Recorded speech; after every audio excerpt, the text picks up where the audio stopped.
Noelle I grew up in a home where my sister, Lily, was the golden child. My parents adored her. New phones, luxury clothes, fancy trips, all to support her influencer lifestyle. I never complained. I worked part-time jobs, saved every single dollar, studied late nights, and sacrificed sleep just to make it into college.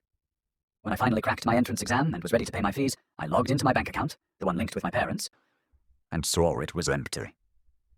When I called Mom, she casually said, "Lily needed it for her Paris tour with her influencer friends. You'll manage, right?" Something inside me snapped. I packed my bags, left home, and asked a few close friends for help. Together, we scraped enough to cover my first semester. Through college, I worked relentlessly, coding all night, skipping meals, pushing through exhaustion. By the end, I'd learned enough to build something of my own. 2 years later, with those same friends, I launched an AI software company that became worth millions. I lived quietly, never showing off, not even on social media. Years passed. One day I saw on Instagram that Lily was getting married. My parents hadn't even told me. A day before the wedding, Mum called, saying there was a mix-up. No flight, no room, everything was booked. But when I checked online, everything was available. When I told her, she said, "Those are scams, you wouldn't understand." That was it. I deleted their numbers and moved on with my life. Years later, my security called to say someone was at the gate claiming to be my family. I already knew who it was. I allowed myself to go down and meet them once, maybe just for closure.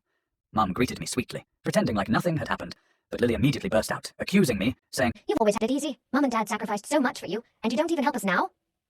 I stood there, speechless for a moment. I remembered. Every night I stayed hungry. Every hour I worked while they lived comfortably. And then I saw my parents nodding, backing her up, saying they had always treated us equally. That's when I finally spoke. "You told me I'd manage, and I did." That was the last thing I ever said to them. I turned around, walked back to my apartment, and told security not to let them in again. They stood outside, shouting my name, but I didn't look back. And I never have since.